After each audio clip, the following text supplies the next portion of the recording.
మీరు సర్వసాధారణంగా ఆరాధనకు ఒక కీర్తన ధ్యానం చేయటం అలవాటు ఉందని చెప్పారు.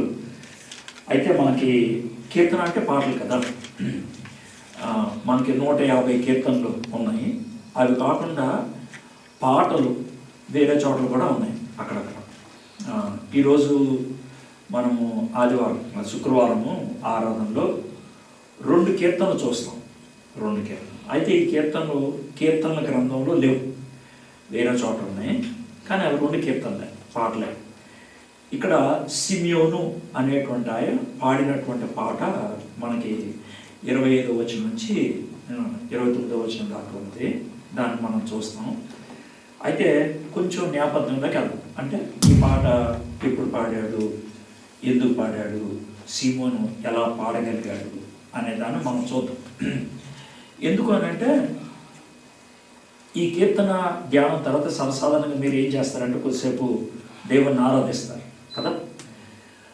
ఆరాధించే వాళ్ళకి కావాల్సింది ఏంటి, ఆరాధన ఎప్పుడు సాధ్యమవుతుంది, మనం ఆరాధించింది దేవుని సన్నిధికి ఎప్పుడు చేరుతుంది అనేది ఈ వాక్య భాగాన్ని బట్టి మనకు అర్థమవుతుంది అనమాట. అంటే అందరూ ఆరాధిస్తారు, కానీ అందరూ ఆరాధన దేవుని దగ్గరికి వెళ్ళదు. కొన్ని అర్థం ఉంటాయి. అంటే మీరు ఆరాధించేటువంటిది ఆరాధన దేవుని దగ్గరికి చేరుతుందా లేదా, దేవుడు దాన్ని ఇష్టపడుతున్నాడా లేదా, ఆనందిస్తున్నాడా లేదా అన్నది మీరు పరీక్షించుకోవాలి. నేనేమి ఇక్కడ తీర్పు తీర్చను, అయ్యా నీ ఆరాధన వెళ్తుంది, నీ ఆరాధన వెళ్ళట్లేదు అని నేను చెప్పను. అది మీరు తెలుసుకోవాలి. అయితే ఎవరి ఆరాధన దేవుని దగ్గరికి వెళ్తుంది, ఎవరి ఆరాధన దేవుని దగ్గరికి వెళ్ళదు అన్నదాన్ని మనం ఇప్పుడు చూడబోతున్నాం. ఓకే, లూకా సువార్త 2వ అధ్యాయంలో మనకి మొదటి 7 వచనాల్లో యేసు ప్రభువు వారు పుట్టడం గురించి ఉంది. అది నిన్న రాత్రి చూసాం. మీరు ఎంతమంది వచ్చారు. 8వ వచనం నుంచి 14వ వచనం దాకా దేవదూతలు వెళ్ళి గొర్రెల కాపర్లకి చెప్పడం అనేది ఉన్నది. ఓకే, 15వ వచనం నుంచి 20వ వచనం దాకా గొర్రెల కాపర్లు దేవదూతలు చెప్పినటువంటి మాటకి లోబడి యేసు ప్రభు వారిని చూసి ఆయన్ని ఆరాధించి వెనక్కి వెళ్తూ దేవునికి స్తుతి యాగం చేసుకుంటూ అందరికీ చెప్పుకుంటూ వెళ్ళారు. అర్థమైందా? ఇప్పుడు మనకి ఈ 3 భాగాల్లో మనం చూసినట్లయితే రక్షకుడి యొక్క పుట్టుక మొదటి 7 వచనాలు, ఆ పుట్టిన రక్షకుడు గురించి గొర్రెల కాపర్లకి తెలుపుట, అది మనకి 8వ వచనం నుంచి 14వ వచనం దాకా. దానికి లోబడినప్పుడు వాళ్ళకి ఆరాధన అనేది సాధ్యమైంది కదా.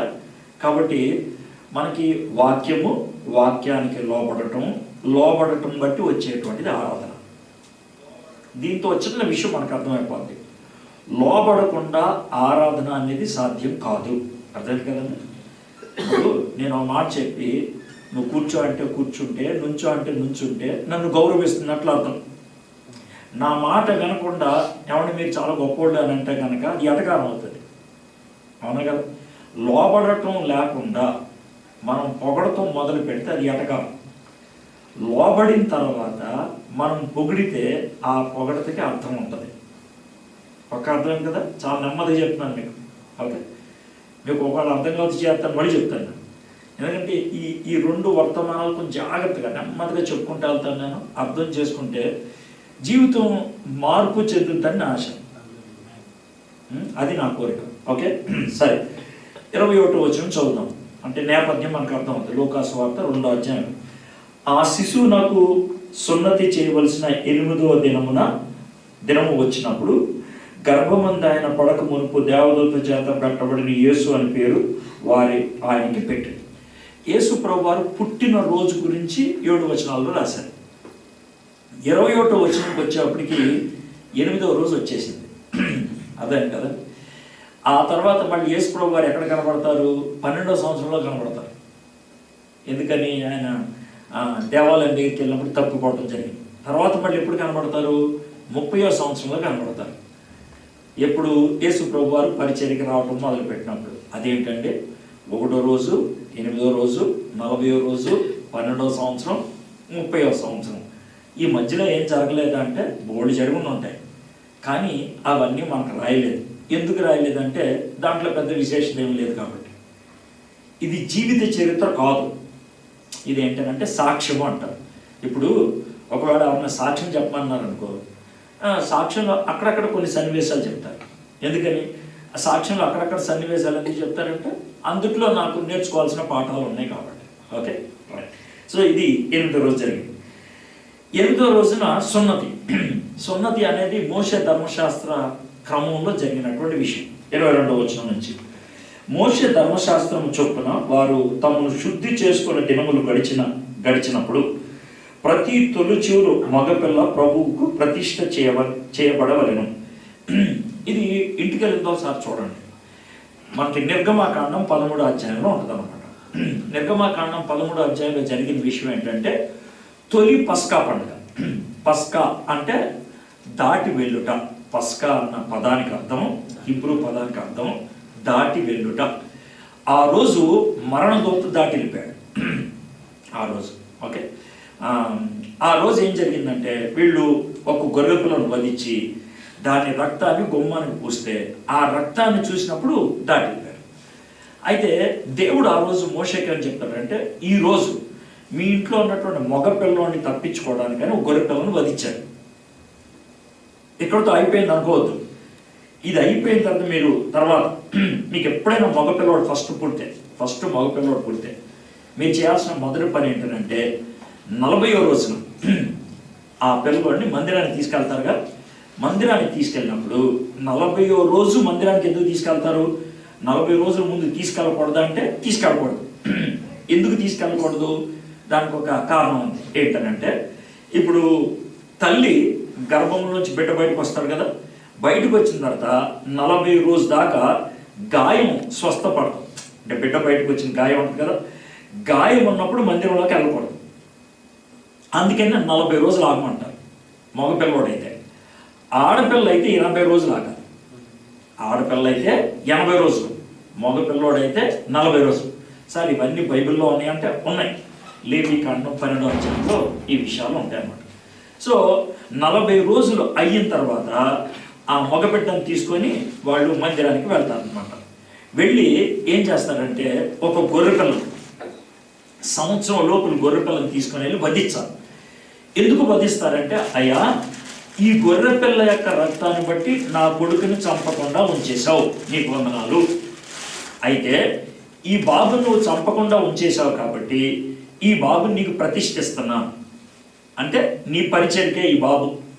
ప్రతి తొలిచూరు మగపిల్లవాడిని ప్రతిష్ఠించాలన్నమాట ప్రభు పరిచయం కోసం. సో ఆ విధంగా 40వ రోజున యేసు ప్రభుని తీసుకొని మరియమ్మ యోసేపులు వెళ్ళారు. అయితే విషయం ఏంటంటే అందరూ కూడా గొర్రె పిల్లను కొనే స్థితిలో ఉండరు. కొంతమంది పేదవాళ్ళు ఉంటారు కదా, వాళ్ళు ఒకవేళ గొర్రె పిల్లను కొనలేని పరిస్థితుల్లో ఉంటే వాళ్ళు ఏం చేయాలి తెలుసా? ఇక్కడ రాశారు, ప్రభు ధర్మశాస్త్రం అందు చెప్పబడినట్లు గొవ్వల జతనైనను 2 పావురపు పిల్లలైనను బలిగా సమర్పించుటకును. అంటే వాళ్ళు గొర్రెను కొనలేరు, అందుకని ఏం చేస్తారంటే 2 గొవ్వలు కానీ 2 పావురాలు కానీ తీసుకొని వెళ్తారు. దీంతో మనకి యోసేపు మరియమ్మల గురించి ఏమర్థం అవుతుంది? వాళ్ళు చాలా పేదోళ్ళు, చాలా పేదోళ్ళు, మామూలు పేదోళ్ళు కాదు, చాలా పేదోళ్ళు. ఎంత పేదవాళ్ళు అంటే ఓ చిన్న గొర్రె పిల్లను కొనలేనటువంటి పేదరికంలో ఉన్నారు. కానీ వాళ్ళు ధర్మశాస్త్రానికి లోబడి జీవించేటువంటి వాళ్ళు. గుర్తుపెట్టుకోండి, లోబడటానికి ధనం కాదు కావాల్సింది, మనసు. మీకు అర్థం కదా? మీరు కొంతమంది ఏమనుకుంటారంటే, నేను పేదోడినండి, నేను పేదదాన్నండి, కాబట్టి నాకు ఇది పనిచేయదు మాట, నా దగ్గర ఎక్కువ డబ్బులు లేవు, కూలి పని చేసుకునే వ్యక్తిని నేను అని మీరు అనకూడదు. లోబడటానికి కావాల్సిన మనసు కానీ ధనం కావు. వీళ్ళిద్దరూ చాలా పేదోళ్ళు కాబట్టి దేవుడు వాళ్ళకి ఇచ్చినటువంటి ఆజ్ఞ ప్రకారం, దేవుడు వాళ్ళకి ఇచ్చినటువంటి మాట ప్రకారం ఆ 2 గొవ్వలను తీసుకొని వాళ్ళు మందిరానికి వెళ్ళారు. వారు ఆయనను యెరూషలేమునకు తీసుకొని పోయారు. బెత్లెహేం నుంచి యెరూషలేంకి వెళ్ళారు. అది సుమారు 6 మైళ్ళు, అంటే దగ్గర 9-10 కిలోమీటర్లు అనుకోవచ్చు. అంత దూరం వాళ్ళు నడుచుకుంటూ వెళ్ళారు. 40వ రోజు మాత్రమే బిడ్డను చేతితో పట్టుకొని. అర్థమైందా? మరి అమ్మ పాప అంత దూరం వెళ్ళింది. బహుశా ఒక గాడిద ఎక్కడి నుంచి ఆయన అద్దెకి తెచ్చుకున్నాడేమో, ఎవరినైనా అడిగాడేమో, లేకపోతే గాడిద ఉందేమో వాళ్ళ దగ్గర, దాని మీద కూర్చోబెట్టుకొని తీసుకొని వెళ్ళటం జరిగింది. అక్కడికి వెళ్ళిన దానికి జరిగిందేంటి? 25వ వచనం. యెరూషలేము నందు సిమియోను అను ఒక మనుషుడు ఉండేది. ఒక ఆయన ఉన్నాడు, ఆయన పేరు సిమియోను. ఆయన యెరూషలేముకు చెందినోడు. అంత మటుకు మనకు తెలుసు ఆయన అడ్రస్. ఆయన ఎవరండి అంటే అది విషయం. ఎవరు బాబు అంటే సిమియోను. ఆయన ఎక్కడ ఉంటాడు? యెరూషలేములో ఉంటాడు. అంతకుమించి ఇంకేమన్నా తెలుసా అంటే ఆయన గురించి ఉన్నటువంటి విషయాలు. అతడు నీతిమంతుడు, చాలా మంచి వాడు, భక్తిపరుడై ఉండి ఇశ్రాయేలు యొక్క ఆదరణ కొరకు కనిపెట్టువాడు. 3 విషయాలు మనకి సిమియోను గురించి చెప్పారు. నీతిమంతుడు అన్న మాట బైబిల్లో ఎప్పుడైనా ఉపయోగించారంటే కనుక 2 గీతలు సరిగ్గా ఉన్నాయి అని అర్థం. 2 గీతలు సరిగ్గా ఉంటే అతన్ని నీతిమంతుడు అంటారు. ఏ గీతలో? ఒక గీత నిలువుగా ఉండే గీత, రెండోది అడ్డగీత. నిలువు గీత అంటే ఏంటంటే ఆయన దేవునికి చక్కటి సంబంధం కలిగిన వాడు, అంటే దేవునితో చక్కగా ఉన్నటువంటి వాడు, దేవుడు ఏం చెప్తే అది చేసేవాడు. అది నిలువుగా అంటే గీత. అడ్డగీత ఏంటి?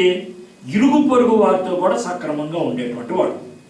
ఈ 2 ఉంటేనే అతన్ని నీతిమంతుడు అంటారు. అర్థమైందా? ఒకవేళ అడ్డగీత ఒక్కటే సరిగ్గా ఉందనుకోండి మానవత్వం ఉంది అంటారు. నిలువు గీత ఒక్కటే ఉన్నదనుకోండి వాడు నటించేవాడు అని అంటారు.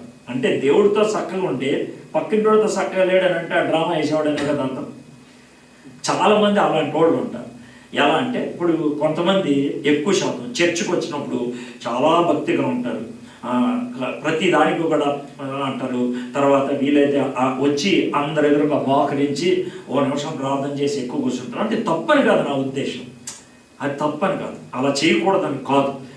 అది నటన కాకూడదు, అది నటన కాకూడదు. చర్చిలోకి వచ్చినప్పుడు మనం చాలా గంభీరంగా భక్తిగా ఉండి బయటకు వెళ్ళినప్పుడు ఇష్టం వచ్చినట్టు వ్యవహరిస్తూ ఉన్నట్లయితే అది డ్రామా. అవునే కదండి? అయితే ఇక్కడ సిమియోను అలాంటి వాడు కాదు అని చెప్తున్నాడు, నీతిమంతుడు. రెండోది ఏంటంటే భక్తిపరుడు. భక్తి అని అంటే మనం ఎట్లా ఆలోచించాలి? దేవుని వాక్యాన్ని ఉన్నట్లుగా జీవితంలో పాటించడానికి ఇష్టపడేటువంటి వాడు. నీతి భక్తి కలిసే ఉంటాయి ఎప్పుడు కూడా, ఒకటి ఉండి ఇంకోటి లేకపోవడం అనేది జరగదు. ఓకే, కాబట్టి నేను భక్తిపరుడండి అని చెప్తూ నీతి లేకపోతే కనుక నువ్వు సరైన వ్యక్తివి కాదు. భక్తిపరుడే అండి, ఇశ్రాయేలు యొక్క ఆదరణ కొరకు కనిపెట్టువాడు. ఆయన మంచి జీవితం ఉన్నది, దాంతో దేవుడు తనలో ఒక ఆశను పెట్టాడు. గుర్తుపెట్టుకోండి, మనము దేవునితో చక్కటి సంబంధం సహవాసం ఉన్నప్పుడు హృదయంలో వెలితి అనేది ఉండదు, హృదయంలో వెలితి అనేది ఉండదు, హృదయంలో శూన్యం అనేది ఉండదు, హృదయంలో ఖాళీగా అనేది ఉండదు. మనకి తెలియనటువంటి ఒక తృప్తి అనేది ఉంటుంది, తెలియనటువంటి ఒక ఆశ అనేది ఉంటుంది. మంచిగా జరుగుద్ది. ఇప్పుడు కష్టాలు ఉండొచ్చు, ఇప్పుడు ఇబ్బందులు ఉండొచ్చు, శోధనలు ఉండొచ్చు, శ్రమలు ఉండొచ్చు, కానీ దేవుడు నన్ను వదిలిపెట్టడు, అది మనకుండేటువంటి ఆశ. సో ఇక్కడ ఈ పెద్ద ఆయన సిమియోను అనేటువంటి ఆయన ఆదరణ కొరకు కనిపెట్టువాడు. పరిశుద్ధాత్మ అతని మీద ఉండను. గుర్తుపెట్టుకోండి, యేసు ప్రభువారు చనిపోయి తిరిగి లేచి పెంతుకోస్తు దినాన పరిశుద్ధాత్ముడు వచ్చాడే, అప్పటి వరకు పరిశుద్ధాత్ముడు ఒకలాగా ఉండేవాడు, ఆ తర్వాత పరిశుద్ధాత్ముడు ఇంకోలాగా అయిపోయాడు.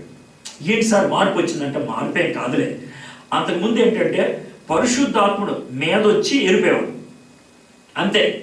కానీ ఎప్పుడైతే పెంతుకోస్తు తర్వాత పరిశుద్ధాత్ముడు వచ్చాడో ఆయన మీద లేడు, లోనకు వచ్చేసేవాడు. అర్థమైందండి? సో అప్పుడు కొంతమంది మీదకి కొన్నిసార్లు మాత్రమే పరిశుద్ధాత్ముడు రావటం, వాళ్ళని నడిపించడం, వాళ్ళకు ఒక తలంపు ఇవ్వటం, లేకపోతే వాళ్ళకు ఒక మాట చెప్పడం అనేది జరుగుతూ ఉండేది. సో ఇది 25వ వచనం.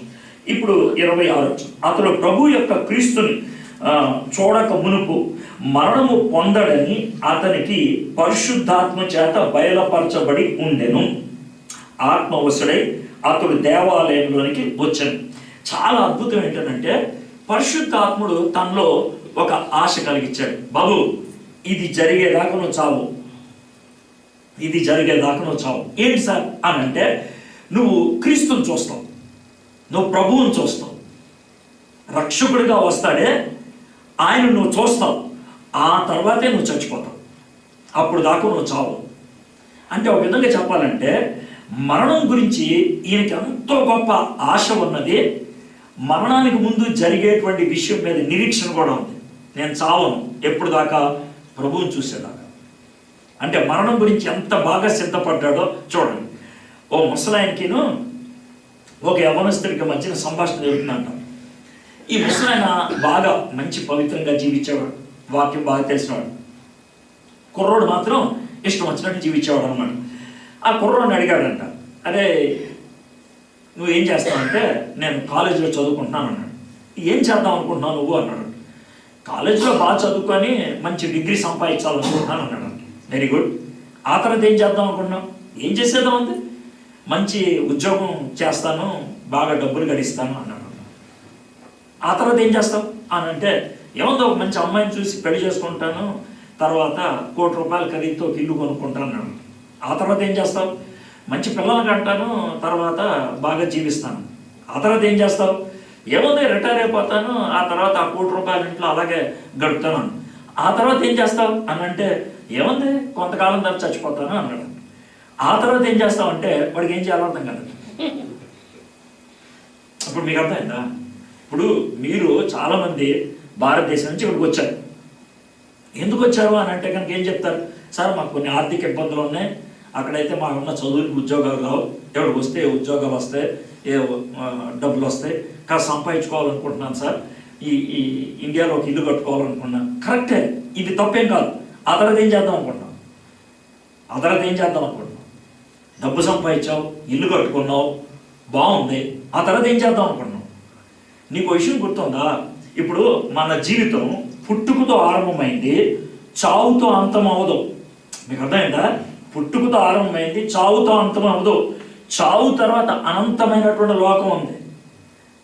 అర్థమైందా? కాబట్టి పుట్టుక నుంచి చావు దాకా మన జీవితం ఎలాంటిదంటే, 100 స్లైస్లు ఉన్న బ్రెడ్ తెలుసు కదా మీకు? బ్రెడ్లో మనకి స్లైస్లు ఉంటాయి కదా. ఏం స్లైస్లు ఉంటాయి? సాధారణంగా 12-15 ఉంటాయి స్లైస్లు. 12 స్లైస్లు ఉన్న బ్రెడ్ ఎంత ఉంటుంది? అలాంటిది 100 స్లైస్లు ఉన్న బ్రెడ్ ఉందనుకోండి. అందుట్లో పుట్టుకు నుంచి చావు దాకా ఉండేటువంటి నీ జీవితం ఉందే, అది ఒక స్లైస్ మాత్రమే. ఇంకా 99 ఉన్నది. కాబట్టి ఈ ఒక్క స్లైస్ జీవితం దేన్ని నిర్ధారిస్తుంది తెలుసా? నిత్యత్వాన్ని నిర్ధారిస్తుంది. ఒకవేళ నీ జీవితం దానికోసం సిద్ధపడకుండా ఈ రోజు కోసమే నువ్వు బతుకుతున్నట్లయితే, ఈ రోజుతో నా పని అయిపోయింది అని అనుకున్నట్లయితే, నీ అంత పెచ్చోడు ఇంకెవడలేడు, నీ అంత ఎర్రోడు ఇంకోడు ఎవడలేడు. అదేం సార్ అంత అలాంటి చెడ్డ మాటలు ఉపయోగించాను? నేనేం చేయను? యేసుప్రభు వారే ఆ మాట ఉపయోగించాడు. వెర్రివాడా, ఈ రాత్రి నీ ప్రాణాన్ని కోరుకుంటున్నాను అనలేదా? వాడు ఈ కాలానికి జీవించాలనుకుంటున్నాడు. కానీ సిమియోను అనేటువంటి ఆయన లేడా? అయ్యా నువ్వు చనిపోయిన తర్వాత అక్కడికి వెళ్తావు, చనిపోకముందు అక్కడికి తీసుకెళ్ళి వాడిని చూసి వెళ్తావు. ఎంత గొప్ప విషయం! నువ్వు చచ్చిపోయిన తర్వాత వెళ్ళేది అక్కడికి, చావుకు ముందు ఆయన చూస్తావు. ఎంత గొప్ప విషయం చూడండి. కాబట్టి ఆ నిరీక్షణ ఆయన కొన్నాడు. అయితే ఒక మాట చెప్తాను చూడండి. ఒకవేళ పరిశుద్ధాత్ముడు అయ్యా నువ్వు ప్రభువుని చూస్తావు, క్రీస్తుని చూస్తావు, అప్పుడు దాకా నువ్వు చావవు అనే మాట చెప్పాడు అనుకోండి. సిమియోను నమ్మాడు అని అంటే, సిమియోన్కి పరిశుద్ధాత్ముడికి ఉన్నటువంటి లింక్ ఎలాంటిదో మనకు అర్థమవుతుంది. ఒక మాట చెప్పేస్తే నమ్మేశాడు. మనం బైబిల్ రోజు చదువుతాం, మీరు చాలామంది బైబిల్ చదువుతారు. బైబిల్ చదివిన ప్రతి ఒక్కళ్ళు బైబిల్లో చదివిన ప్రతి మాట నమ్మగలుగుతున్నారా? ఎందుకు నమ్మలేకపోతున్నారు? సంబంధం లేదు కాబట్టి, అందుకే నమ్మలేకపోతున్నారు. సరే, ఆత్మవశుడై అతను దేవాలయంలోనికి వచ్చింది. గుర్తుపెట్టుకోండి, దేవునితో మనం లింక్ అయి ఉన్నప్పుడు మన జీవితంలో జరిగేది ఏది కూడా మనకి అసందర్భంగా ఉండదు. కొన్నిసార్లు ఇబ్బందికరంగా ఉండొచ్చు, కానీ అసందర్భంగా ఉండదు. ఎలాగో చెప్తున్నాను చూడండి. సరే, మనోడు ఆత్మవశుడే మామూలుగా ఆ రోజు దేవాలయంలోకి వచ్చాడు. తనకు గది ఉంటుంది, గదిలోంచి దేవాలయంలోకి వచ్చాడు. అంతటా ధర్మశాస్త్ర పద్ధతి చొప్పున ఆయన విషయమై జరిగించుటకు తల్లిదండ్రులు శిశువైన యేసుని దేవాలయంలో వచ్చినప్పుడు, ఇప్పుడు ఈయన ఇంటి దగ్గర నుంచి దేవాలయానికి వచ్చాడు ఒక గుమ్మం ద్వారా. ఇంకో గుమ్మం ద్వారా ఎవరు వచ్చారు? మరియమ్మ యోసేపు ఇద్దరు ఎక్కడ కలుసుకున్నారు? హాల్లో కలుసుకున్నారు. ఆ కలయిక దేవుడు కలిపింది. అది ఎందుకు సాధ్యమైంది అని అంటే, మరియమ్మ యోసేపులు పరిశుద్ధాత్మని చేత దేవుని చేత నడిపింపబడుతున్నారు కాబట్టి వాళ్ళు వచ్చారు. అర్థమైందా? ఈ సిమియోన్ అనేటువంటి ఆయన దేవునితో లింక్ అయ్యారు కాబట్టి ఆయన కూడా వచ్చారు. ఓ విధంగా చెప్పాలంటే ఇటు సిమియోను ఇటు యోసేపు మరియమ్మలు ఎవరితో లింక్ అయి ఉన్నారు? దేవునితో లింక్ అయి ఉన్నారు కాబట్టి దేవుడు ఎక్కడ కలపాలనుకున్నా అక్కడ ఈజీగా కలిపేయగలుగుతాడు. నేను ఎందుకని ఈ మాట చెప్తానంటే జాగ్రత్తగా అండి, మనము దేవునితో లింక్ అయి ఉంటే, దేవునితో మన సంబంధం చక్కగా ఉంటే, అనుదిన జీవితంలో ఎక్కడికి వెళ్ళినా, అనుదిన జీవితంలో ఎలాంటి ప్రాంతంలో నడుస్తున్నా మనల్ని కలిసే మనుషులు, మనం వెళ్ళేటువంటి ప్రాంతాలు దేవుడు ముందుగా నిర్ణయించినవే. ఇప్పుడు మీకు మాట చెప్తాను, అంటే ఈరోజు నేను సౌదీ అరేబియాలో ఉండటం అన్నటువంటి విషయం లేదా, ఇది డిసెంబర్ 15వ తారీఖు దాకా సాధ్యం కాదు. డిసెంబర్ 15 లోపు నేను అడిగినట్లయితే నా వల్లగా సార్ ఉండేవాడిని. అదేంటంటే డిసెంబర్ 15 లోపులకి డిసెంబర్ 15 తర్వాతకి ఏం జరిగిందంటే, ఈ నెల మొదట్లో లెక్క ప్రకారం ఈరోజు నేను అమెరికాలో ఉండాలి, ఈరోజు నేను షికాగోలో వాక్యం బోధించాను. అది నా ప్లాన్. టికెట్లు కూడా బుక్ అయ్యింది. అయితే డిసెంబర్ 15వ తారీఖున కొన్ని కారణాలు బట్టి మారింది. నా కూతుర్ని తీసుకొని వెళ్దాం అనుకున్నాను. ఆమె జనవరి 3 తర్వాత వెళ్ళటం సాధ్యమైంది. ఎంబసీ వాడు 3వ తారీఖు నుంచి 7 ముద్రలు ఏమన్నాడు, ఆ తర్వాత నువ్వు వెళ్ళొచ్చా అన్నాడు. కాబట్టి ఆవిడ లేకుండా నేను వెళ్ళలేను. కాబట్టి నేను అమెరికా వాళ్ళకి ఫోన్ చేసి, సార్ నేను రాలేకపోతున్నాను అని చెప్పాను. వాళ్ళు ఓకే అన్నారు. అయితే 2-3 అడిగారు, 30వ తారీఖు ఉంటారు కదా మా చర్చికి వస్తారా, 31వ తారీఖు మా చర్చికి వస్తారని. నేను అప్పుడే కాదంటే నేను చెప్తానన్నా. అదే అయితే ఈయన 3 రోజుల క్రితం ఎంత అడిగారు, అంతే కదా సార్. చాలామంది విచిత్రం ఏంటంటే 3 రోజుల ముందు లేకపోతే 4 రోజుల ముందు నువ్వు సౌదీ అరేబియా వస్తావు అని అంటే ఎవడు ఒప్పుకుంటాడు? ఎవడు ఒప్పుకుంటాడు సార్? ఈయన మీరు వస్తారా అంటే నేను ఒక్క నిమిషం కూడా ఆగలేదు, ఓకే సార్ అన్నా. ఎందుకనంటే నాకు అర్థమైపోయింది, దేవుడు అమెరికా వెళ్ళడానికి టికెట్లు కూడా బుక్ చేసుకున్నాం, దాన్ని క్యాన్సిల్ చేసుకున్నాం, ఎక్కడికి వెళ్ళాలో తెలీదు. కానీ నాకైతే టెన్షన్ ఏమి లేదు. ఎందుకనంటే సంవత్సరానికి ఒకసారి వచ్చింది కొత్త ఏడు, సంవత్సరానికి ఒకసారి వస్తుంది 31వ తారీఖు రాత్రి. అలాంటిది ఎందుకు టెన్షన్ లేదు నాకు. ఏమో చూద్దాం, అప్పుడు ఒకవేళ ఎక్కడికి వెళ్ళకపోతే ఇంట్లో ఉందాం ఒకసారి అని అనుకున్నాను. కానీ ఏం టెన్షన్ పడలా. చాలామంది ఆడడం మొదలు పెట్టారు, సార్ మీరు అమెరికా వెళ్ళట్లేదంట, మాకు ఇస్తారని. లేదు సార్. ఎప్పుడైతే ఆయన అడిగాడో, ఈయన అడిగింది ఒక్క రోజుకి 29వ తారీఖుకి. సార్ ముందు రోజు కూడా నాకు రావడం ఓకే అన్న. 28, 29 ఇది అయిపోయింది. అయిన తర్వాత డొనాల్డ్ గారిని అడిగారు, సార్ 28, 29 వస్తున్నారంట. అంటే సార్ నాకు న్యూ ఇయర్ దాకా కూడా ఏం ప్రోగ్రాం లేదంటే మాకేమో సార్ అన్నాడు. ఇప్పుడు దీంట్లో నాకేం కనబడుతుంది, దేవునితో మనకు కనెక్ట్ అయి ఉంటే ఈ స్కెడ్యూల్ లేదా ఈ 4 రోజుల ప్రోగ్రామ్ ఇది నాది కాదు, విల్సన్ గారిది కాదు, డొనాల్డ్ గారిది కాదు. ఎవరిది? దేవుడిది. క్లియర్ వచ్చింది కదా. నేను చెప్పేది ఏంటంటే, నీకు చదువు ఉందా లేదా, నీకు డబ్బు ఉందా లేదా కాదు. దేవుడితో కనెక్ట్ అయి ఉంటే మనము ఎటు తిరిగినా ఎటు వెళ్ళినా ఆయన ప్రణాళికలో ఉంటాం, ఆయన ప్లాన్లో ఉంటాం. చాలా స్పష్టంగా అర్థమైంది కదా. అది సిమియోను యోసేపు మరియమ్మలు గదిలోకి వచ్చి కలుసుకున్నాక ఏం జరిగిందో చూద్దాం. దేవాలయంలోనికి తీసుకొని వచ్చినప్పుడు అతను తన చేతులతో ఆయన్ని ఎత్తుకొని దేవుణ్ణి స్తుతించుచు ఇట్లను. ఇప్పుడు ఈ సిమియోను అనేటువంటి ఆయన కొత్త, ఎవరికి? మరియమ్మ యోసేపుకి. అర్థమైందా? ఈ కొత్త ఆయన, అమ్మ ఒకసారి నీ బాబుని అని అంటే 40 రోజులు బాబు. ఎవరో బాబు 40 రోజులు, పెద్దోడేం కాదు, చిన్న పిల్లవాడిని ముక్కు మొహం తెలియనివాడికి ఇవ్వడం అంటే కొంచెం కంగారే. బహుశా అతని దేవాలయంలో గిడ్డాలు అన్నీ ఉండటం బట్టి ఒక యాజకుడిలాగానో ఒక ప్రవక్తలాగానో కనబడిన ఉంటాడు, పెద్ద ఆయన కదా అని ఇచ్చుని ఉంటారు ఆ బాబుని. ఈ 40 రోజుల బాబుని చేతిలో పట్టుకున్నాడు ఎవరు? సిమియోను. చూడండి, నేను ఇందాకేమని చెప్పాను, దేవునితో కనెక్ట్ అయి ఉంటే కనుక దేవుని మాటల మీద మనకు నమ్మకం ఉంటుంది. నెంబర్ 1, దేవునితో కనెక్ట్ అయి ఉంటే కనుక మనం ఎటు వెళ్ళినా కూడా మనకి ఏవి కూడా తేడాలు జరగవు. 3వది, దేవునితో కనెక్ట్ అయి ఉన్నాడు కాబట్టి 40 రోజులు బాబుని చేతితో పట్టుకొని 40 రోజులు బాబుని చేతితో పట్టుకొని ఆయన ఏం చేస్తున్నాడో మనం చూద్దాం.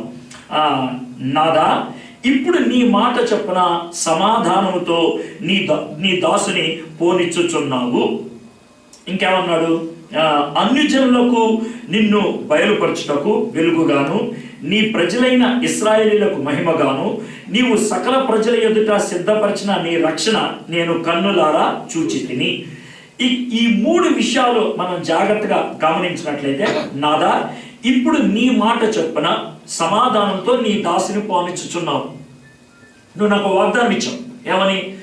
నువ్వు ప్రభు అయిన క్రీస్తును చూసేదాకా సావు అని. ఇప్పుడు నేను చూశానుగా, నేను గెలిపోవచ్చు. అర్థమైంది కదండి? ఎంత చక్కగా ఉంది సార్.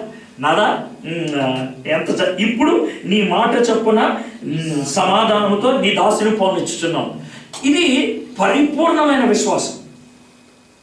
నువ్వు చెప్పావు కదా, నేను రక్షణ కార్యం చూసేదాకా పోనని. ఇప్పుడు నేను చూశాను కదా, పోతున్నాను అంటే 40 రోజుల బాబు ముఖములో ఎవరిని చూశారు?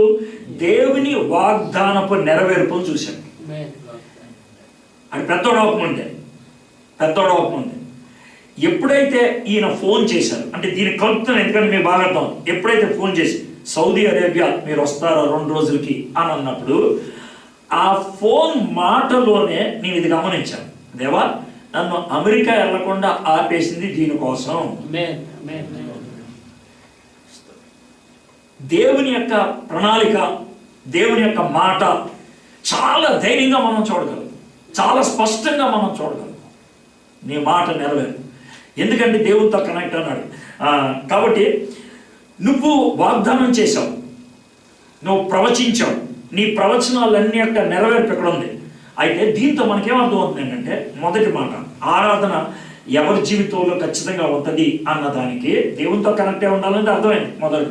రెండోది, దేవునితో కనెక్ట్ అయి ఉన్నటువంటి వాళ్ళు వాక్యాన్ని చదివినప్పుడు, ప్రవచనాలు చూసినప్పుడు, దేవుని వాక్యపు ధ్యానం చేసినప్పుడు ఆ మాటల యొక్క నెరవేర్పులోంచి వచ్చేది ఆరాధన.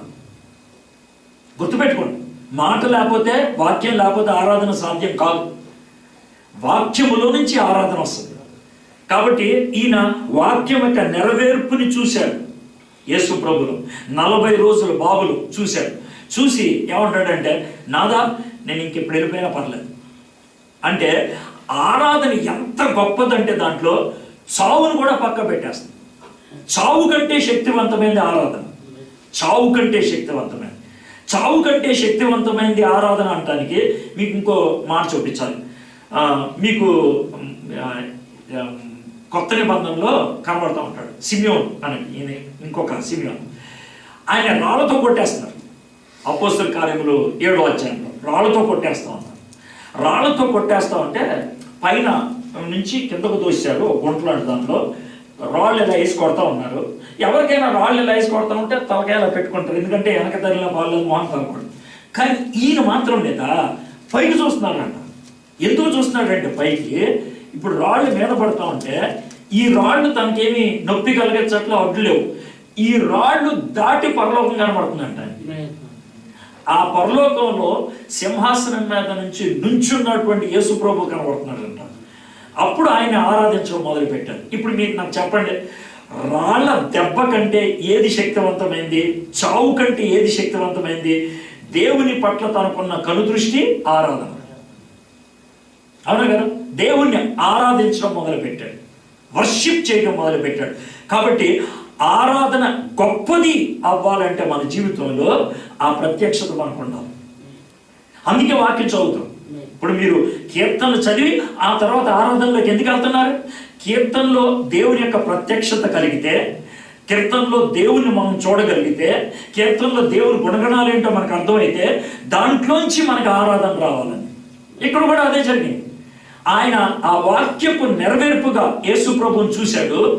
అప్పుడు నేను ఇప్పుడు చచ్చిపోయినా పర్లేదు, చావు నాకు అసలు పట్టింపలేదా, ఆరాధన ముఖ్యం నాకు, అంత గొప్పగా చూశాడు. ఇంకా ఏమన్నాడు? నీ రక్షణ 30వ వచనంలో చివరిలో ఉంటుంది. నీ రక్షణ నేను కన్నులారా చూచితిని. ఓ చిన్న మాట చెప్పు, అడుగుతున్నాను మిమ్మల్ని. ఇంతకీ సిమియోన్ చూస్తుంది ఎవరిని? 40 రోజుల బాబుని, 40 రోజుల బాబు, ఎంత తొట్టది అంతే, 40 రోజుల బాబు, 40 రోజుల బాబుని చూస్తూ ఈయన ఏమంటున్నాడు, నేను ఎవరిని చూస్తాను అంటున్నాడు, రక్షణను చూస్తున్నాను. ఆ బాబుకి మనోడు ఏమని పేరు పెట్టాడు, రక్షణ అని పేరు పెట్టాడు. ఈ రక్షణ గురించి ఇంకేమంటున్నాడు, నీ రక్షణ. ఇది ప్రార్థన ఎవరికి చేస్తున్నాడు, పరలోకంలో ఉన్న తండ్రికి. పరలోకంలో ఉన్న తండ్రికి ఏమని ప్రార్థన చేస్తున్నాడు, నీ రక్షణను నేను చూస్తున్నాను. అంటే యేసుని ఎవరు పంపించాడు, తండ్రి పంపించాడు. తండ్రి నిన్ను పంపించాడు కాబట్టి యేసయ్య నువ్వు తండ్రి పంపించిన రక్షణ, నీ రక్షణను నేను కన్నులారా చూచి తిని. ఎంత బాగుంది నాదా, ఇప్పుడు నీ మాట చొప్పున సమాధానంతో నీ దాసును పోనిస్తున్నావు. అన్ని జనులకు నిన్ను బయలుపరచుటకును వెలుగుగాను, నీ ప్రజలైన ఇశ్రాయేలులకు మహిమగాను, నీవు సకల ప్రజలేతర సిద్ధపరిచిన నీ రక్షణను నేను కన్నులారా చూచితిని. ఇప్పటికి 2 విషయాలు గుర్తించాడు. ఒకటి, చేతిలో ఉన్నటువంటి బాబు ప్రవచనాలకి నెరవేర్పు. చేతిలో ఉన్నటువంటి బాబు పరలోకములో నుంచి వచ్చినటువంటి దేవుని రక్షణ. ఇది 2. కాబట్టి వాక్యం యొక్క నెరవేర్పు లేకపోతే ఆరాధన లేదు. ఆయన మన జీవితంలో రక్షకుడు కాకపోతే ఆరాధన లేదు. 2 విషయాలు ఇప్పుడు అర్థం. 3, అన్యజనులకు నిన్ను బయలుపరచుటకును వెలుగుగాను, నీ ప్రజలైన ఇశ్రాయేలులకు మహిమగాను, నీవు సకల ప్రజల ఎదుట సిద్ధపరిచిన. గుర్తుపెట్టుకోండి, యేసు ప్రభు వారు అందరికీ రక్షకుడు. ఒక విషయం, యేసు ప్రభు వారి గురించి ఎప్పుడు ఇలాంటి తలంపు ఉండకూడదు. ఒకవేళ అలాంటి తలంపు ఉందంటే నువ్వు సరిగ్గా రక్షణ పొందలేదని అర్థం. ఎందుకంటే యేసయ్య నాకు మాత్రమే రక్షకుడు అనే మాట ఉండకూడదు. యేసయ్య నాకు కూడా రక్షకుడు. అదేంటండి, అవును, నాతో ఆగిపోకూడదు ఈ కార్యం, అందరి దగ్గరికి వెళ్ళిపోవాలి. లూకా సువార్త 2వ అధ్యాయంలో 8వ వచనం నుంచి 14వ వచనం దాకా గొర్రెల కాపర్లకి రక్షణ సువార్త అందించారు. వాళ్ళు 15వ వచనం నుంచి 20వ వచనం ఏం చేశారు, దేవుణ్ణి ఆరాధించిన తర్వాత ఆరాధన అక్కడితో ఆగిపోలేదు, లోకం అందరికీ చెప్పడం మొదలుపెట్టాడు. అవునా కదా? రక్షింపబడిన వ్యక్తి ఆ రక్షణ సంతోషాన్ని, ఆ రక్షణ వార్తను ఇతరులకు అందించట్లేదంటే ఆ ఆనందాన్ని ఆయన పొందలేదని అర్థం. ఆరాధనకు ఉన్నటువంటి లక్ష్యం ఏంటి తెలుసా? ఇప్పుడు చిన్న మాట, ఇప్పుడు మంచి బిర్యానీ పెట్టాను నిన్న, స్వీట్. నాకు అన్నిటిలో నిన్న బాగా నచ్చింది స్వీట్. అంటే మిగిలిన బాగాలేదని కాదు, నెంబర్ 1 ఐటమ్ అది. అదే నెంబర్ 1 ఐటమ్. ఆ స్వీటు తింటున్నాం, బాగుందా అని అంటాం. పక్కన స్వీట్ తిన్నారా, బాగుంది సార్, స్వీట్ తిన్నారా మీరు, ఆ మాట అంటాం లేదా? నువ్వు స్వీటు నచ్చిన తర్వాత పక్కనోడితో స్వీట్ గురించి మాట్లాడట్లేదంటే నీకు నచ్చలేదని అర్థం. నీకు అర్థమైందా? నీకు నచ్చలేదని అర్థం. యేసయ్య నీ జీవితంలో గొప్ప కార్యం చేసినటువంటి అనుభూతి నీకుంటే ఆ అనుభూతిని ఇంకో వ్యక్తితో పంచుకోలేదని అంటే అది కరెక్ట్ కాదు. ఇప్పుడు 2 రకాల మనుషులు ఉంటారు. ఎవరో 2 రకాల మనుషులు? నిన్నటి గురించి ఆలోచిద్దాం. నేను స్వీట్ తింటున్నా, ఈయన కూడా స్వీట్ తింటున్నాడు. ఆ స్వీట్ బాగుంది కదా, చాలా బాగుంది. ఇది స్వీట్ తినేవాడితో మాట్లాడే పద్ధతి. దీన్నే సహవాసం అంటారు. విల్సన్ గారు తింటలేదు అనుకోండి, సార్ స్వీట్ తినలేదా, తీసుకోండి సార్. ఇది తిన్నోడితే చెప్పే మాట, దీన్ని సువార్త అంటారు. ఇది సహవాసం, ఇది సువార్త. ఆరాధన ఈ 2 ఆటలకి దారి తీస్తుంది. ఒకటి, అదే స్థాయిలో ఉన్నవాడితో సహవాసం, ఆ స్థాయిలోకి రాని వాడితో సువార్త. కాబట్టి ఆరాధన ఈ 2కి నడిపించకపోతే ఎక్కడో తేడా ఉందని అర్థం. చూడండి, ఆ 2 ఎక్కడ బయటపడినాను ఇక్కడ చూద్దాం. అన్యజనులకు నిన్ను బయలుపరచుటకు వెలుగుగాను, నీ ప్రజలైన ఇశ్రాయేలులకు మహిమగాను, నీవు సకల ప్రజల ఎదుట సిద్ధపరిచింది. ఇక్కడ 2 జాతుల గురించి మాట్లాడుతున్నారు. ఎవరా జాతులు? ఒక జాతి ఎవరు? ఇశ్రాయేలీలు. ఇంకో జాతి ఎవరు? ఇశ్రాయేలీలు కానివాడు, అన్యజనులు. ఇశ్రాయేలీలతో సహవాసం, అన్యజనులకి సువార్త. ఆరాధన ఈ 2 చోట్లకి నడిపిస్తుంది, దాంట్లో ఎటువంటి అనుమానం లేదు. ఇక్కడ ఇశ్రాయేలీలకు మహిమగాను, గ్లోరీ, అన్యజనులకు వెలుగుగాను. మహిమకి వెలుగుకి తేడా ఏంటి? చీకట్లో కావాల్సింది వెలుగు, మహిమ ఎవరికి కావాలి? వెలుగులో ఉన్న వాళ్ళకి కావాల్సింది మహిమ. మహిమకి వెలుగుకి తేడా ఏంటో చెప్తాను నేను. ఎలా అంటే చీకటిగా ఉన్నప్పుడు లైట్ వేసామనుకో అందరు కనబడతారు, వెలుగులు అందరు కనబడతారు. కానీ ఆ అందరిలో ఎవరైనా స్టేజ్ ఎక్కిచ్చారనుకో ప్రత్యేకంగా కనబడతాడు. దాన్ని మహిమ అంటారు. మీకు అర్థమైంది కదండి. ముందు చీకటిలో ఉన్న వాడిని వెలుగులో తీసుకొస్తాడు, వెలుగులో ఉన్న వాళ్ళు ఎక్కడ తీసుకెళ్తాడు? స్టేజ్ మీద తీసుకెళ్తాడు. అది మహిమ. మీకు అర్థం. చాలా మందికి ముందు మీటింగ్లో రావాలని తప్పన ఉంటుంది. మనం అక్కడితో తృప్తి పొందాం, మీ స్టేజ్ మీదకి వెళ్తే బాగుంటుంది అనుకుంటాం. అక్కడికి వెళ్తే అక్కడ తృప్తి పడడం, కానీ మీరు కూర్చుంటే బాగుంటుంది అనుకుంటాం. ఇది అంచెలంచెగా మహిమను పెంచడం అంటే. సో దేవుడు ఏం చేస్తాడంట? ఆరాధించడానికి ముందు వెలుగునిస్తాడు, ఆరాధించిన కొద్దీ మహిమలోకి తీసుకెళ్తాడు. సిమియోను ఎంత స్పష్టంగా చెప్పగలుగుతున్నాడు చూడండి. మొదట బాబుని చూసి ఇది ప్రవచనాలకు నెరవేర్పు, రెండోది బాబుని చూసి ఇది పరలోకం నుంచి దేవుడు పంపించిన రక్షణ, మూడోది ఈ బాబుని చూసి ఈడు చీకట్లో ఉన్నవాడికి వెలుగిచ్చేవాడు, వెలుగులో ఉన్నవాడిని మహిమలో తీసుకెళ్ళేవాడు. ఎవరైనా సరే వేసే ఎంత అంచెలంచెలుగా ఉంచడం. నెక్స్ట్ ఇంకా అయిపోయిన తర్వాత అదంతా మాట్లాడిన తర్వాత 33వ వచనం, యోసేపును ఆయన తల్లియు ఆయనను గూర్చి చెప్పబడిన మాటలు విని ఆశ్చర్యపడి. ఒక మాట చెప్తారా? బాబు పుట్టింది ఎవరికి? మరియమ్మకి. బాబు పుడతాడు, ఇతనికి యేసు అని పేరు పెట్టండి అని చెప్పింది ఎవరికి? యోసేపు. కానీ ఈ యేసు అన్న పేరుకి అర్థం ఏంటి? ఈ బాబు ఎలాంటోడో ఈ అమ్మ నాన్నలు కూడా తెలియదు. మరి ఎవరు తెలిసింది? ఈ సిమియోనికి తెలిసింది. సిమియోనికి ఎలా తెలిసింది? అనుభవాన్ని బట్ట కాదే, పుట్టాడు కాబట్ట కాదే, దేవునితో ఉన్న సంబంధం బట్టి. గుర్తుపెట్టుకోండి, మనమేంటో అనుభవాన్ని బట్టి తెలియదు, మనమేంటో దేవునితో ఉన్న అనుబంధాన్ని బట్టి తెలుసు. దేవునితో ఉన్న అనుబంధం ఉంది. ఆరాధన అనుబంధాన్ని బట్టి వచ్చేది, అనుభవాన్ని బట్టి వచ్చేది కాదు. కొంతమంది అనుభవాన్ని బట్టి ఆరాధన నడిపించేస్తూ ఉంటారు. ఎవరో చెప్పంటారా? వాళ్ళు వాళ్ళకి అలవాటు కాబట్టి వస్తారు, ఓ పాట పాడతారు, తర్వాత గంభీరంగా కొన్ని పదాలు ఉపయోగించేస్తారు, అర్థం ఉన్న లేకపోయినా ఇంగ్లీషు తెలుగు అన్నీ ఉపయోగించేస్తారు, ప్రజలు కొంచెం మాయలో తీసుకెళ్ళిపోతారు. అలా ఉంటాం. ఇంతకు ఏం జరిగిందో కూడా తెలియదు మనకి. అది అనుభవాన్ని నుంచి వచ్చింది, అనుబంధంలోంచి వచ్చింది. అలా ఉండదు. అనుబంధంలోంచి వచ్చినటువంటి ఆరాధన, గుర్తుపెట్టుకోండి, దేవునితో అనుబంధంలో ఉన్నటువంటి ఆరాధన అవతల వ్యక్తుల్ని 2 రకాలుగా తీసుకొస్తుంది. ఒకటి, వాళ్ళకు కూడా దేవుడు అంటే ఇష్టం అనుకోండి, వాళ్ళు కూడా ఆరాధనలోకి వస్తారు. వాళ్ళకి దేవుడు అంటే ఇష్టం లేదనుకోండి, వీళ్ళు చూస్తే పళ్ళు కొరుకుతారు. గుర్తుపెట్టుకుని ఆరాధన 2 ఆటలు ఏదో తీసుకెళ్ళాలి, రెండో ఏదో చాటి. అయితే ప్రజలు ఆకర్షితులు అవ్వాలి, లేకపోతే ప్రజలు ద్వేషించడం మొదలు పెట్టాలి. సిమియోను ఆరాధిస్తూ ఉన్నప్పుడు జరిగినటువంటి విషయం పళ్ళు కొరకడం మొదలుపెట్టి రాళ్ళు ఇచ్చుకొని కొట్టి చంపేశాడంటారు. సో ఈ 2 ఆటలు ఏదో ఒకటి జరగాలి. సో నీ ఆరాధన ఎదుటి వ్యక్తిని దేవుని దగ్గరికైనా ఆకర్షించాలి, లేకపోతే నీ మీదైనా కోపం తెప్పించాలి. నీ మీద ఎందుకు కోపం వచ్చిందని అంటే కనుక లోనున్నటువంటి సాతాను శక్తి ఉందే, ఈ ఆరాధనకి భయపడి వెళ్ళిపోతాడు. గుర్తుపెట్టుకోండి, సాతానుడు ఒకవేళ మీరు బైబిల్ చదువుతున్నారు అనుకోండి, సాతానుడు బైబిల్ చదువుతుంటే వెళ్ళడం, పక్కన కూర్చుంటాడు, భయపడ్డు బైబిల్ చదువుతాడు. నువ్వు ప్రార్థన చేస్తున్నావు అనుకో, అప్పుడు కూడా ఆయన భయపడ్డాడు. చాలామంది మీరు మీ యొక్క అనుభవాలను చెప్పండి. ప్రార్థనలో ఉన్నప్పుడు కూడా శోధనలోకి వెళ్ళారా లేదా? చాలాసార్లు వెళ్తారు. ప్రార్థనలో ఉన్నప్పుడు కూడా నిద్ర వచ్చిందా లేదా? చాలామంది వెళ్ళిపోతారు. ప్రార్థనలో ఉన్నప్పుడు కూడా ఎక్కడెక్కడికో ఆలోచనలు వెళ్ళిపోయినాయి. కాబట్టి ప్రార్థన కూడా సాతానుడు భయపడ్డాడు. సాతానుడు భయపడేది ఒకే ఒకదానికి, నువ్వు దేవుణ్ణి నోరు తెరిచి ఆరాధిస్తున్నావు. లోన కాదు. ఏసారి లోన ఉన్నప్పుడు వాడికి భయపడ్డా అంటే లోన స్తోత్రం అది వినబడదు. ఆడికి నీ మనసులో అనుకునేది ఆడికి వినబడదు. నీ పెదాల మీద నుంచి బయటకు వస్తే ఆడికి వినబడేది.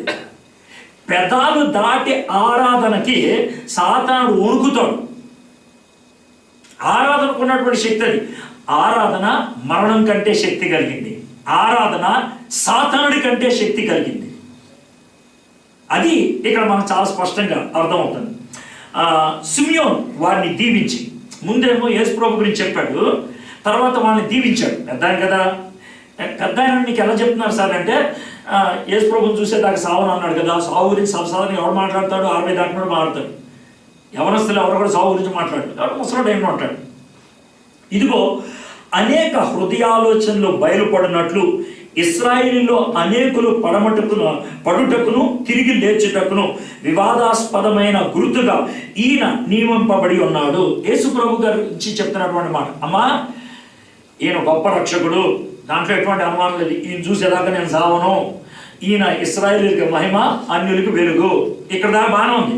ఈయన గురించి ఇంకో మాట కూడా చెప్పాలి. ఈయనేంటి తెలుసా? ఈయన గొప్ప గోడ. ఏంటమ్మా గోడ? ఈయన గోడ లాంటోడు. ఈయన గోడ లాంటోడు ఎందుకన్నానంటే, ఈయనకి ఒక పక్కన కొంతమంది ఉంటారు, ఇంకో పక్కన కొంతమంది ఉంటారు. మధ్యలో ఎవరు ఉండరు. అయితే ఇటు పక్క లేదా అటు పక్క, అంతే. రెండు పక్కలకి డివైడింగ్ లైన్ ఈయనే. గీత గీసే గోడ ఈయనే.